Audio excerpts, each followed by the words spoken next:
نحمده ونصلي ونسلم على رسوله الكريم اما بعد فاعوذ باللہ من الشیطان الرجیم بسم اللہ الرحمن الرحیم هذا عطاؤنا فامنن او امسک بغیر حساب، یہ ہماری عطا ہے تو تم احسان کرو یا روک رکھو، تم پر کوئی حساب نہیں۔ گزشتہ کل آپ نے سماعت کیا تھا کہ اللہ رب العالمین نے حضرت سلیمان علیہ السلام کو بے مثل سلطنت عطا فرمائی، اور اس بے مثل سلطنت میں آپ کو ہوا کو آپ کے کنٹرول میں دے دیا، اور ہر مہمار اور غوطہ خور جن کو اور سرکش شیطانوں کو آپ کے تابع کر دیا، اور اللہ رب العالمین نے یہ سب کچھ آپ کو عطا فرمایا تھا۔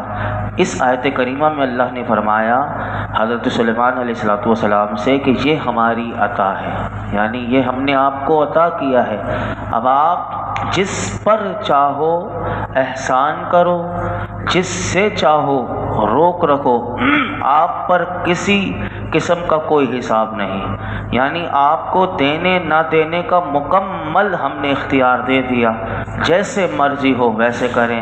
تو یہاں سے اس آیت کریمہ سے یہ معلوم ہوا کہ انبیاء علیہم السلام وہ نفوس قدسیہ ہیں، وہ اللہ کے پاکیزہ بندے ہیں کہ اللہ تعالیٰ انہیں دیتا ہے، اور یہ وہ حضرات ہیں کہ اللہ تعالیٰ کے حکم سے مخلوق میں تقسیم فرماتے ہیں، اور اس تقسیم میں انہیں دینے نہ دینے دونوں مطلقاً اختیار اللہ رب العالمین عطا فرماتا ہے۔ اور حدیث پاک میں بھی آتا ہے کہ میرے آقا علیہ السلام نے بھی خود ارشاد فرمایا کہ اللہ تعالیٰ مجھے دیتا ہے اور میں تقسیم فرماتا ہوں۔ تو کائنات کے خزانوں کے مالک جو ہیں وہ اللہ رب العالمین نے اپنے حبیب علیہ السلام کو بنایا۔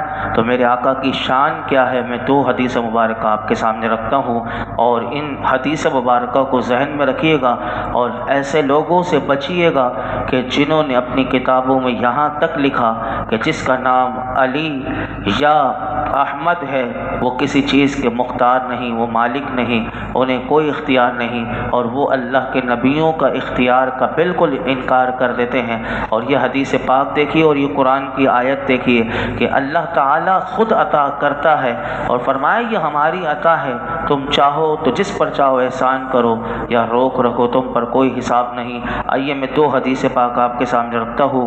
پہلی حدیث پاک سنیے، مسلم شریف میں یہ حدیث پاک ہے۔ حضرت ربیعہ بن کعب رضی اللہ تعالیٰ عنہ فرماتے ہیں کہ میں رات کے وقت رسول اللہ صلی اللہ علیہ وسلم کی خدمت میں رہا کرتا تھا۔ فرماتے ہیں آپ کے استنجا اور وضو کے لیے میں پانی لاتا تھا۔ ایک مرتبہ نبی کریم صلی اللہ علیہ وسلم کا دریائے رحمت جوش میں تھا، تو فرماتے ہیں حضور نے مجھ سے ارشاد فرمایا مانگ کیا مانگتا ہے، اللہ اکبر۔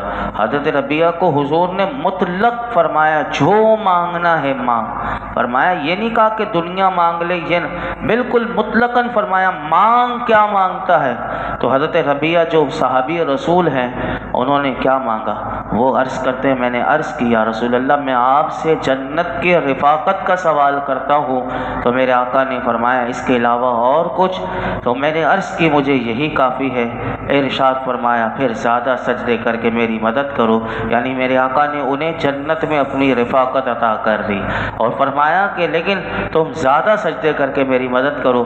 آئیے دوسری حدیث پاک تو آپ کو اور واضحات کر دے گی کہ میرے آقا علیہ السلام کو اللہ رب العالمین نے کیسا مالک بنایا۔ اعلیٰ حضرت کہتے ہیں نا کہ میں تو مالک ہی کہوں گا کہ ہوں مالک کے حبیب، یعنی محبوب و محب میں نہیں میرا تیرا۔ تو یہ تو میرے آقا کی شان ہے۔ سنیے دوسری حدیث پاک جو ہے، یہ حدیث پاک حضرت امیر المؤمنین سیدنا علی المرتضیٰ کرم اللہ تعالی وجہ الکریم شیر خدا اس حدیث پاک کو روایت کرتے ہیں۔ فرماتے ہیں رسول اللہ صلی اللہ علیہ وسلم سے جب کوئی شخص سوال کرتا تو اس وقت دو صورتیں ہوتی تھیں۔ حضرت علی بتا رہے ہیں کہ اس وقت دو طرح کی صورتحال ہوتی۔ اگر نبی کریم صلی اللہ علیہ وسلم کو دینا منظور ہوتا تو حضور نعم فرماتے، یعنی ہاں کرتے تھے، اور اسے جو بھی سوال آتا اور جو مانگتا حضور نعم فرماتے، حضرت علی فرماتے یعنی اچھا۔ اور اگر نامنظور ہوتا تو حضور خاموش رہتے، لیکن کسی چیز کو لا یعنی نہ فرماتے تھے۔ حضرت علی بتا رہے ہیں، اور فرمایا ایک روز ایک اعرابی نے حاضر ہو کر سوال کیا، حضور پر نور صلی اللہ علیہ وسلم خاموش رہے۔ اس عربی کہتے دیہاتی کو، اس عربی نے دوبارہ سوال کیا، میرے آقا علیہ الصلوۃ والسلام نے خاموشی اختیار فرمائی۔ اس نے پھر دوبارہ سوال کیا، اس پر نبی کریم صلی اللہ علیہ وسلم نے ارشاد فرمایا، سل ما شئت یا عربی، اے عربی جو تیرا جی چاہے ہم سے مانگ۔ اللہ اکبر، دریا رحمت جوش پر۔ حضرت علی کرم اللہ تعالی وجہہ الکریم فرماتے ہیں کہ جب میرے آقا نے یہ اسے ارشاد فرمایا، یہ حال دیکھ کر، یعنی حضرت علی فرماتے ہیں کہ حضور نے اسے مطلق اجازت دے دی، جو تیرے دل میں آئے مانگ لے مجھ سے۔ فرماتے ہیں ہمیں اس اعرابی پر رشک آیا، اور بھی صحابہ موجود ہیں، فرماتے ہم نے اپنے دل میں کہا اب تو یہ حضور سے جنت مانگے گا۔ لیکن اعرابی نے کیا کہا؟ حضرت علی فرماتے ہیں اس نے یہ کہا کہ میں حضور سے سواری کا اونٹ مانگتا ہوں۔ میرے آقا نے ارشاد فرمایا عطا ہوا۔ عرض کی حضور سے، دوبارہ اس نے عربی نے کہا زاد سفر مانگتا ہوں، یعنی اونٹ کے ساتھ اس کا جو سفر کا جو کھانا پینا خرچ وغیرہ سب مانگتا ہوں۔ میرے آقا نے ارشاد فرمایا عطا ہوا۔ حضرت علی فرماتے ہیں اور تمام صحابہ کہ ہمیں ان کے سوالوں پر تعجب ہوا اس اعرابی کے، اور سید عالم صلی اللہ علیہ وسلم نے حضور کو بھی تعجب ہوا کہ اس نے مانگا بھی تو کیا مانگا، یعنی اونٹ، اور اونٹ کا ذات راہ مانگا۔ اب میرے آقا علیہ الصلوۃ والسلام نے اپنے صحابہ کو بتایا۔ اب حضور نے فرمایا کہ اس اعرابی کی مانگ اور بنی اسرائیل کی اس بڑھیا کے سوال میں کتنا فرق ہے۔ اب دیکھیے میرے آقا کو حضرت موسیٰ علیہ الصلوۃ والسلام کے زمانے میں کسی بڑھیا نے کیا مانگا تھا میرے آقا کو وہ بھی پتہ ہے۔ اب اپنے غلاموں کو حضور بتاتے ہیں کہ اس بڑھیا کے سوال اور اس اعرابی کے سوال میں کتنا فرق ہے۔ پھر میرے آقا علیہ الصلوۃ والسلام نے ارشاد فرمایا کہ جب حضرت موسیٰ علیہ الصلوۃ والسلام کو دریا میں اترنے کا حکم ہوا اور وہ دریا کے کنارے تک پہنچے تو اللہ نے ان سواریوں کا رخ دوبارہ پھیر دیا، یعنی وہ دوبارہ جہاں سے چلے تھے وہیں آ گئے اور خود واپس پلٹ آئے۔ حضرت موسیٰ علیہ الصلوۃ والسلام نے اللہ کی بارگاہ میں عرض کی، یا اللہ یہ کیا حال ہے کہ دریا کے کنارے پہنچ کر ہماری سواری کے جانور دوبارہ ادھر آ گئے؟ تو اللہ تعالیٰ نے ارشاد فرمایا کہ تم حضرت یوسف علیہ الصلوۃ والسلام کی قبر کے پاس ہی ہو اور ان کا جسم مبارک اپنے ساتھ لے لو۔ حضرت موسیٰ علیہ الصلوۃ والسلام کو قبر کا پتہ نہیں تھا، تو آپ نے بنی اسرائیل جو لوگ آپ کے ساتھ تھے ان لوگوں سے پوچھا کہ تم میں سے کسی کو حضرت یوسف علیہ الصلوۃ والسلام کی قبر کے بارے میں پتہ ہے تو مجھے بتاؤ۔ تو لوگوں نے عرض کی ہم میں سے تو کوئی نہیں جانتا، البتہ ایک بڑھیا ہے بنی اسرائیل کی، ہو سکتا ہے وہ حضرت یوسف علیہ الصلوۃ والسلام کی قبر کے بارے میں جانتی ہو۔ تو حضرت موسیٰ علیہ الصلوۃ والسلام نے فرمایا وہ کہاں ہے؟ تو حضرت موسیٰ علیہ الصلوۃ والسلام نے اس بڑھیا کو بلوایا، تو وہاں وہ آدمی پہنچا اور اس بڑھیا کو بلا کر لے کر آیا، وہ آ گئی۔ تو اس سے حضرت موسیٰ علیہ الصلوۃ والسلام نے کہا اے بڑھیا یہ بتا تجھے حضرت یوسف علیہ الصلوۃ والسلام کی قبر معلوم ہے؟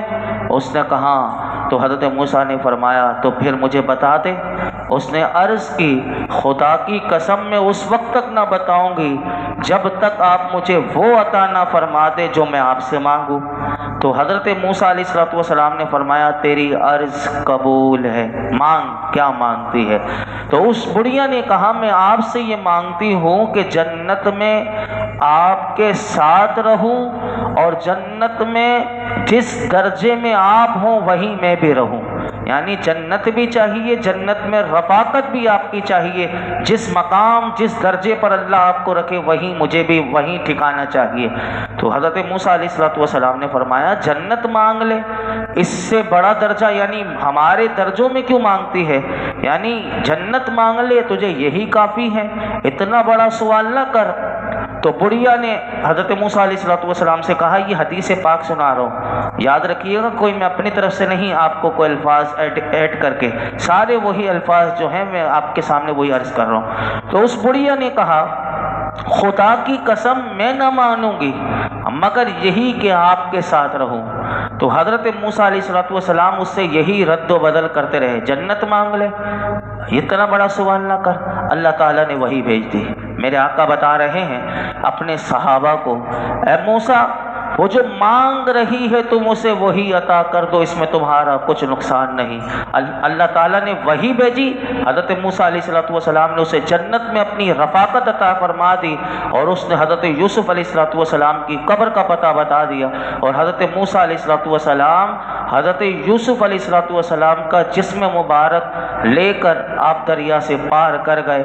اعلیٰ حضرت نے ایک کتاب لکھی ہے الامن والعلا، یہ بڑی خوبصورت بڑی شاندار کتاب ہے، جب بندہ پڑھتا ہے تو اس کے اندر حضور کی محبت بڑھتے چلی جاتی ہے۔ اس میں یہ حدیث پاک اعلیٰ حضرت نے لکھی، اور اس حدیث پاک کو لکھنے کے بعد اس میں 7 نکات آپ نے لکھے، لیکن میں اس کا مختصر خلاصہ بیان کر کے اپنی گفتگو سمیٹتا ہوں کہ اس میں جو اعلیٰ حضرت نے اس حدیث پاک میں جو لکھا وہ سنیے۔ اعلیٰ حضرت فرماتے ہیں نبی اکرم صلی اللہ علیہ وسلم کا یہ ارشاد کہ جو جی میں آئے مانگ میں صراحت موجود ہے، یعنی صراحت کے ساتھ عموم موجود ہے، جو دل میں آئے ہم سب کچھ عطا کرنے کا اللہ نے ہمیں وہ اختیار دیا ہے کہ جو تیرے دل میں ہے مانگ لے، ہم وہ سب کچھ عطا کر دیں گے۔ اور صحابہ کرام کو اعرابی کو اختیار ملنے پر اسی لیے صحابہ نے رشک فرمایا۔ تو اعلیٰ حضرت فرماتے ہیں اس سے معلوم ہوا کہ صحابہ بھی جانتے تھے، صحابہ کا عقیدہ یہ تھا، صحابہ حضور کی صحبت میں رہ کر حضور کے مقام کو سمجھ چکے تھے کہ میرے آقا وہ اللہ کے برگزیدہ بندے ہیں کہ اللہ نے اپنی رحمت کے تمام خزانے، چاہے وہ دنیا کے ہوں یا آخرت کے ہوں، فرمایا ہر نعمت جو ہے وہ اللہ نے اپنے محبوب کو عطا کر کے رکھی ہے، اور فرمایا کہ اس میں سب نعمتوں میں سے اعلیٰ نعمت جنت ہے۔ تو فرمایا حضور کے پاس جنت کا بھی اختیار اللہ نے دنیا میں دے دیا، تو حضور جسے چاہیں دنیا میں اسے جنت بخش دیں۔ فرمایا اختیار عام ملنے کے بعد اس اعرابی نے جب یہ مانگا، یعنی مانگا بھی تو کیا مانگا، اونٹ مانگا، اونٹ کا زاد راہ مانگا۔ تو اعلیٰ حضرت فرماتے ہیں میرے حضور کا تعجب فرمانا اور بنی اسرائیل کی بڑھیا کی مثال دینا اس بات کی سب سے بڑی دلیل ہے کہ اگر وہ جنت میں حضور کی رفاقت بھی مانگتا تو حضور اسے جنت کی رفاقت بھی عطا فرما دیتے، یعنی جنت میں اپنے ساتھ اسے وہ بھی عطا فرما دیتے۔ تو بڑھیا کا حضرت موسیٰ سے جنت کی رفاقت کا سوال کرنا اور حضرت موسیٰ علیہ السلام کا یہ سن کر آپ کیونکہ جلیل، آپ غضب، آپ بڑے غصے والے بھی تھے، لیکن جب اس بڑھیا نے جنت مانگی تو آپ دیکھیے کہ آپ نے حضرت موسیٰ علیہ السلام نے جلال اور غضب کا اختیار نہ فرمایا، بلکہ اس عورت سے کہا تھا اس بڑھیا سے جنت مانگ لے، اتنا بڑا کیا سوال کرتی ہے۔ لیکن جب بڑھیا کو اس کی طلب کے مطابق اللہ کے حکم سے آپ نے عطا کر دیا اور جنت میں اپنی رفاقت دے دی، تو اعلیٰ حضرت کہتے ہیں یہ ساری باتیں دلالت کرتی ہیں اور یہ اس بات پر شواہد ہیں کہ اللہ اپنے محبوب بندوں کو بے پناہ اختیارات عطا فرماتا ہے، اور فرمایا کہ وہ اللہ کی عطا سے مخلوق میں جنت بھی دے سکتے ہیں اور اس کے درجات بھی تقسیم فرماتے ہیں۔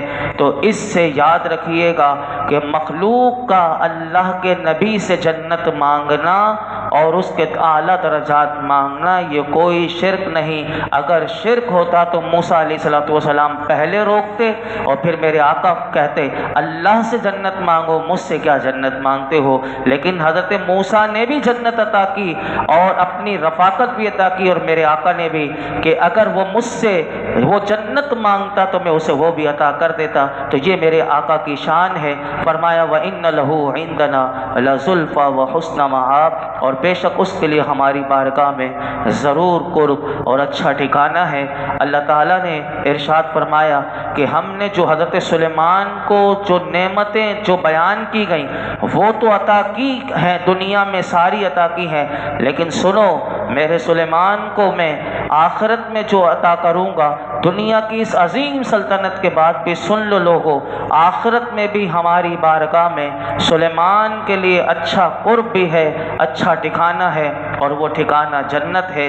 اللہ اکبر۔ تو اس سے معلوم ہوا کہ اللہ کے سارے نبی، سارے انبیاء اللہ کی بارگاہ میں بڑی عزت و وجاہت والے ہیں، اور ان سب میں میرے آقا علیہ الصلوۃ والسلام تو اللہ کی بارگاہ میں اور ہی زیادہ بڑی عزت و وجاہت والے ہیں۔ حضور کی عزت، حضور کی وجاہت کل محشر کے میدان میں اللہ تعالیٰ دکھائے گا کہ محشر کا جو منظر ہوگا وہاں اللہ تعالیٰ اپنے حبیب کی شان سب کو دکھائے گا کہ کیا شان والے نبی ہیں اور کس شان والے نبی کے ہم امتی ہیں۔ اللہ ہمیں صحیح معنوں میں امتی بننے کی توفیق عطا فرمائے اور حضور کی سچی غلامی نصیب فرمائے۔ الحمدللہ رب العالمین والصلاۃ والسلام علی سید الانبیاء والمرسلین وعلی آلہ واصحابہ اجمعین۔ اللہ پاک جو کچھ سنا اس میں کوئی غلطی کوتاہی ہو معاف فرما، اپنی بارگاہ میں قبول فرما، قرآن حکیم کا نور اور اس کا فیضان عطا فرما۔ یا اللہ حضور کا سچا غلام بنا دے، حضور کا عشق ہمارے دلوں میں راسخ فرما دے۔ اے رب کریم اپنے حبیب کی سچی محبت